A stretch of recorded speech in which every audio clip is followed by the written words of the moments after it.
चलिए Hariom, good morning to all of you. मेरा channel अच्छी कोचिंग जेके में आपका स्वागत है।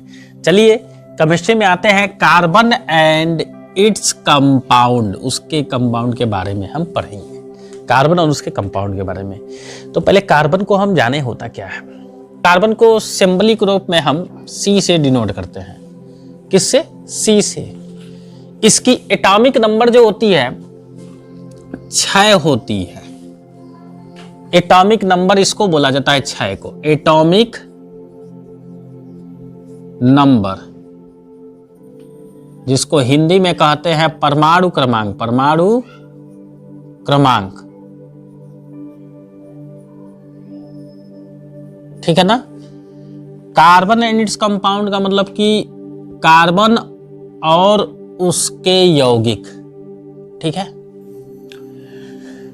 ये कार्बन को C से सिंबल से डिनोट किया जाता है। 6 उसका एटॉमिक नंबर होता है, ठीक है। अब इसको इलेक्ट्रॉनिक कॉन्फ़िगरेशन निकालेंगे जब कार्बन का, तो कार्बन C6 का जब निकालेंगे तो 2 और 4 आता है। तो आउटर मोस्ट सेल में यानी बाह्य कोश में अधिकतम 4 इलेक्ट्रॉन है, ठीक है।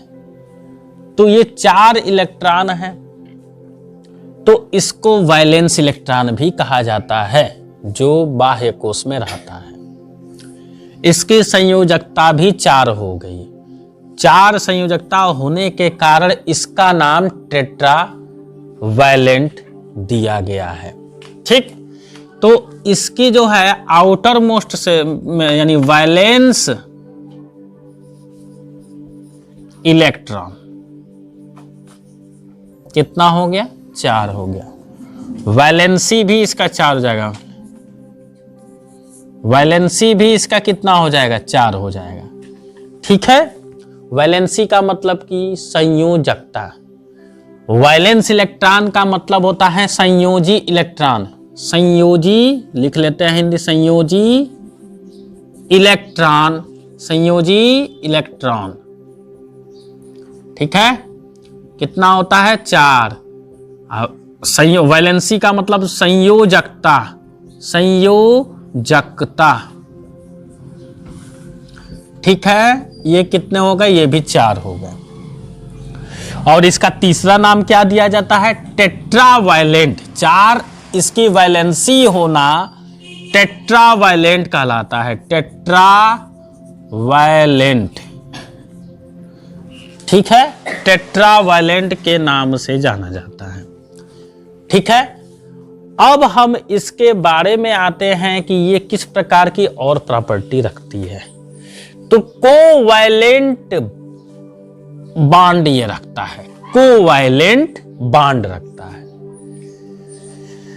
तो चलो कोवैलेंट बॉन्ड के बारे में थोड़ा सा चर्चा कर लें, ठीक है। लेकिन उसके पहले जरा हम इसके एलोट्रॉप्स पर आ जाते हैं, तब जाके कोवैलेंट बॉन्ड को ध्यान में रखें। क्या रखता है ये? कोवैलेंट बॉन्ड भी इसमें होता है। कोवैलेंट बॉन्ड, ठीक है, जिसको सहसंयोजी बंध कहते हैं। हिंदी में कहते हैं सहसंयोजी बंध। इसका हिंदी नहीं याद आ रहा है, बाद में बता देंगे, ठीक है। ये इतना। चलिए पहले हम एलोट्रॉप्स के बारे में पढ़ते हैं। कार्बन के एलोट्रॉप्स पे आते हैं। Allotropes of carbon. Allotropes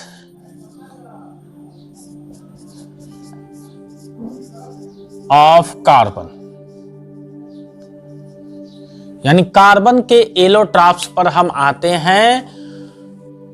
carbon से मिलकर के जो कुछ बना वो कई प्रकार के हो, डिफरेंट तरीके से हो, वही एलोट्रॉप्स कहलाता है। जैसे एलोट्रॉप्स में पहला आता है ग्रेफाइट,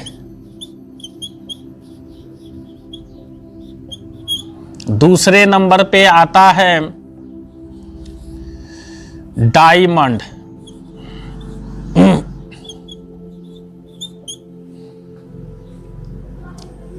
डायमंड, MOND होता है डायमंड। तीसरे नंबर पे आता है बकमिनिस्टर,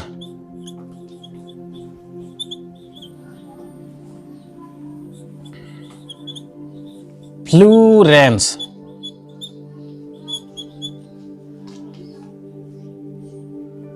बकमिलिस्टर फ्लोरेन। तीसरा नंबर हो गया बकमिलिस्टर फ्लोरेंस, पहला ग्रेफाइट, दूसरा डायमंड, तीसरा बकमिलिस्टर फ्लोरेन। ठीक है, तो ग्रेफाइट क्या होता है? तो ग्रेफाइट आप जानते होंगे, जैसे पेंसिल से फिगर बनाते हैं ना, तो जो पेंसिल के अंदर ब्लैक जो चलता है जिससे फिगर बनता है वही आपका ग्रेफाइट है। देखते हो ग्रेफाइट आसानी से चट से टूट जाता है। उस पेंसिलिया का लीडिया होता है प्लास्टिक वाला, उसमें लगाते हो नोक ऐसे डाल करके और फिर उसको बनाया जाता है।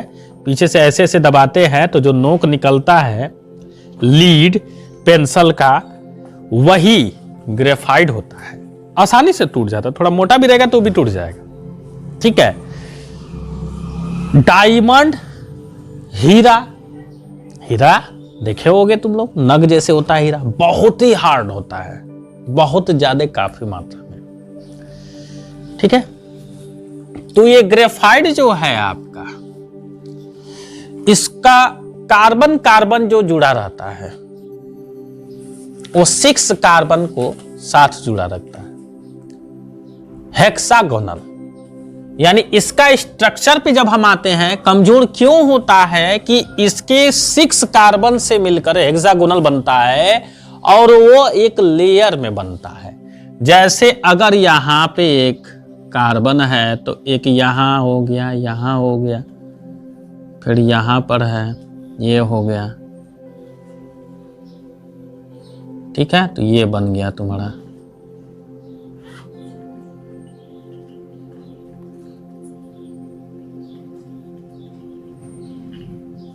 ठीक, यहां पे ले लिया मैंने।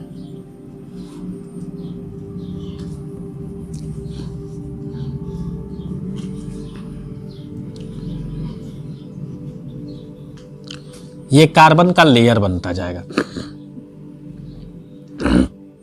इसी तरीके से इधर से ले लेते हैं कार्बन एक।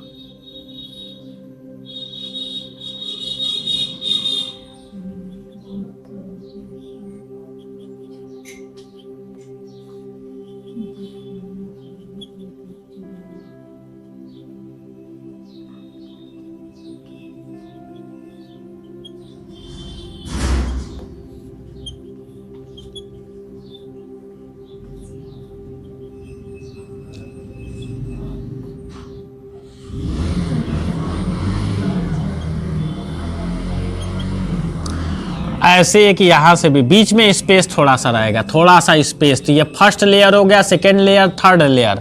इस लेयर में 6 यानी हेक्सागोनल कार्बन से मिलकर के ग्रेफाइट बना होता है। कार्बन, ये बिंदु का मतलब यहाँ पे कार्बन, यहाँ पे सब ये कार्बन रहेंगे। ये सब इसके सब जो है यहाँ पे कार्बन रहेंगे। ठीक है, याद रखना, ये सब के सब इसमें क्या रहेंगे? कार्बन रहेंगे। ठीक है, तो इस प्रकार से ये इस ग्रेफाइट का स्ट्रक्चर मैंने बताया कि एक लेयर में, इसी कारण थोड़ा सा ग्रेफाइट जो होता है कमजोर होता है। ठीक, अब इसके बाद हम डायमंड के बारे में आते हैं। तो डायमंड का स्ट्रक्चर कैसा होता है? जैसे मैंने मान लो एक स्क्वायर ले लिया,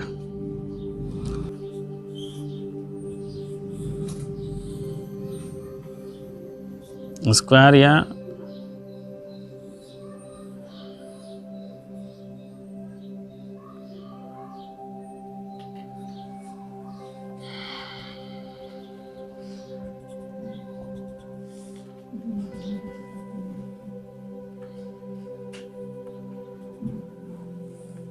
ये बना ना स्क्वायर, इसके अंदर यहां पे अगर जो कार्बन लेते हैं,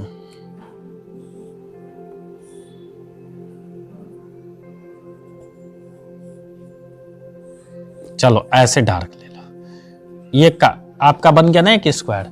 इसके अंदर अगर जैसे कार्बन रहता है, यहां पे हो गया, इधर बन गया, इसमें जाके जुड़ गया, ऐसे ये सब कार्बन को मैं बता रहा हूं, देखो ध्यान से। इधर भी जुड़ गया, इधर भी जुड़ गया, इधर भी जुड़ गया, इधर भी जुड़ गया, इधर भी जुड़ गया, इधर भी जुड़ गया, ये कार्बन सब जुड़े रहते हैं। ऐसे कार्बन जुड़ गया यहाँ पे जुड़ गया, यहाँ पे जुड़ गया, यहाँ पे जुड़ गया, फिर यहाँ पे जुड़ गया, ठीक है, फिर इससे ये जुड़ गया।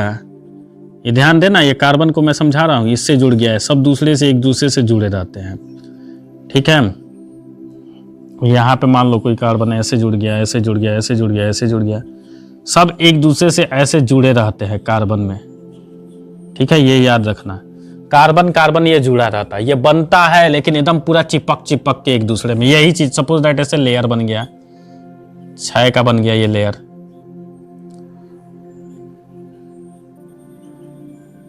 फिर यहां से भी एक जुड़ जाएगा, ऐसे यहां से भी जुड़ जाएगा, ठीक है। अब इसके साथ पूरा लेयर बनेगा, ठीक है। फिर इसके साथ जुड़ गया, ये ऐसे जुड़ गया, मतलब इनके बीच में स्पेस वाली बात नहीं आएगी जिस प्रकार से ग्रेफाइट है। अब यहां से भी जुड़ जाएगा ऐसे,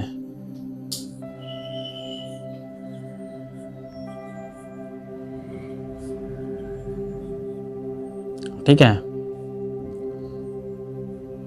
फिर यहां से भी जुड़ जाएगा, फिर यहां से भी जुड़ जाएगा, ऐसे ऐसे करके जुड़ जाएगा, ठीक है। याद रखना मैं कैसे बना रहा हूं, देखो ध्यान से।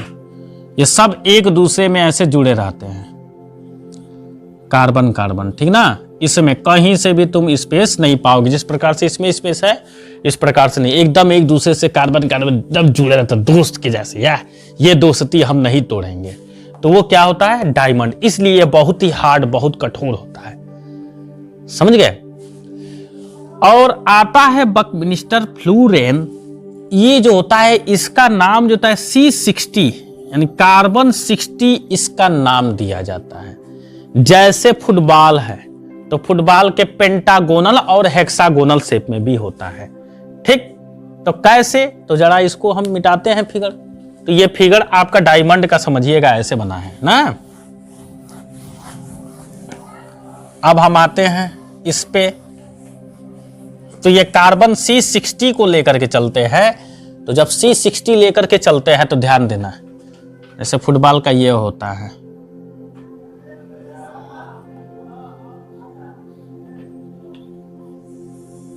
पांच ऐसे होता है ना,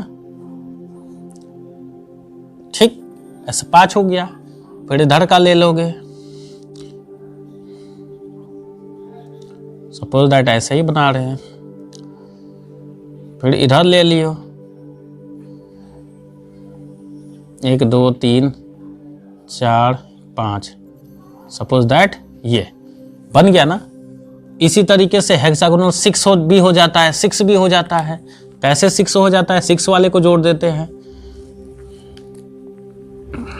ऐसे ये हो गया, तो ये बन जाएगा 1 2 3 4। अब फुटबॉल का शेप तो हम सही से बना नहीं पाएंगे, ठीक है। तो ये अब ये देखो, ये 4 1 5 ये हो जाएगा, तो 5 ये बन गया। ऐसे फुटबॉल को लेकर के ऐसे बना रहता है, 4 1 इधर से मिल जाएगा, इधर 5 वाला हो जाएगा, ठीक है। 1 2 हो गया, 3 हो गया, 4 हो गया, और ये एक जोड़कर 5 हो गया, ठीक है ना। ऐसे करके बना रहता है। तो कुछ इसमें जो है पेंटागोनल होता है, कुछ हेक्सागोनल होता है, पेंटागोनल और हेक्सागोनल से मिल करके फुटबॉल का जो स्ट्रक्चर बना रहता है, फुटबॉल एक गोल में ऐसे बना रहेगा, ठीक है जी। ये फुटबॉल सपोज दैट ऐसे ऐसे लेकर के हम आए, ऐसे फुटबॉल में ये बन गया। फुटबॉल के अंदर चूंकि हम बढ़िया से नहीं बना पा रहे हैं, आप इस चीज का ख्याल रखिएगा। फुटबॉल में तो इसमें जो होता है 12 जो होता है पेंटागोनल होता है, 12 पेंटागोनल, और 20 जो होता है हेक्सागोनल होता है। 20 जो फिगर बनता है हेक्सागोनल,